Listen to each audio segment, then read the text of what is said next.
semaine, nous avons eu un vrai coup de cœur, ça nous arrive aussi Maurice, pour un documentaire. C'est un film sur une école présente dans les camps de réfugiés au Liban. Son auteur s'apprête à rentrer en montage et nous sommes ravis que ce film soit sur le point de se monter parce que ça n'a pas été évident du tout, Lise.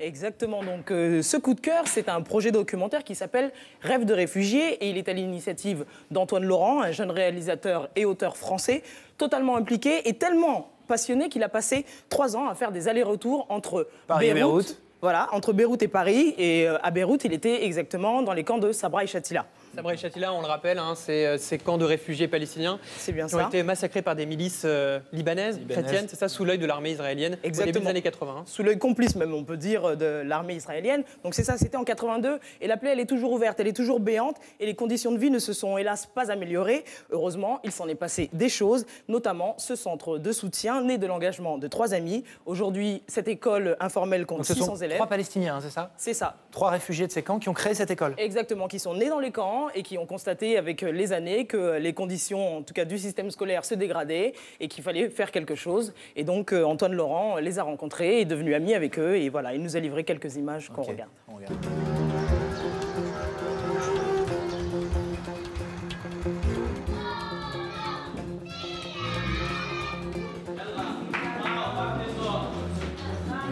قبل ما كنا نعمل شيء يعني ما كنا نقدم للناس أي شيء بالمخيم. شفنا مستوى التعليم بالمدارس كثير عم يقل. فشفنا الوضع بالمخيم وحبينا نساعد هالعالم بأي طريقة. غلط نكون أساتذة هيك. يعني إذا واحد ليه؟ لأنه كنا مشكلة عاملين ما في حدا. On peut le voir sur les images, hein, cette école, c'est un peu un des derniers îlots de liberté, de joie, de sourire et de couleur pour ces enfants. Parce qu'aujourd'hui, la situation est telle qu'en gros, vous avez le choix entre prendre les armes avec les factions armées palestiniennes ou alors aller faire un tour, un petit séjour du côté de chez Daesh. Et sinon, qu'est-ce qui vous reste? C'est survivre. Sauf que le problème, c'est que les autorités libanaises ne soutiennent plus du tout ces populations réfugiées. Ouais, on comprend bien le rôle crucial de cette école.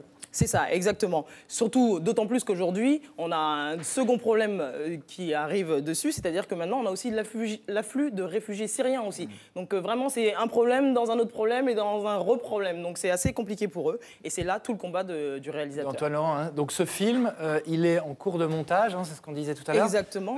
Mais il a besoin encore de financement hein, pour que ce projet arrive à terme et qu'on puisse entendre la voix de ces gamins. Hein. Exactement. Donc en ce moment, s'est lancée une campagne de financement participatif. Donc je n'ai pas le droit de la citer, mais c'est bisous bisous banque banque, comme ça tout le monde comprendra.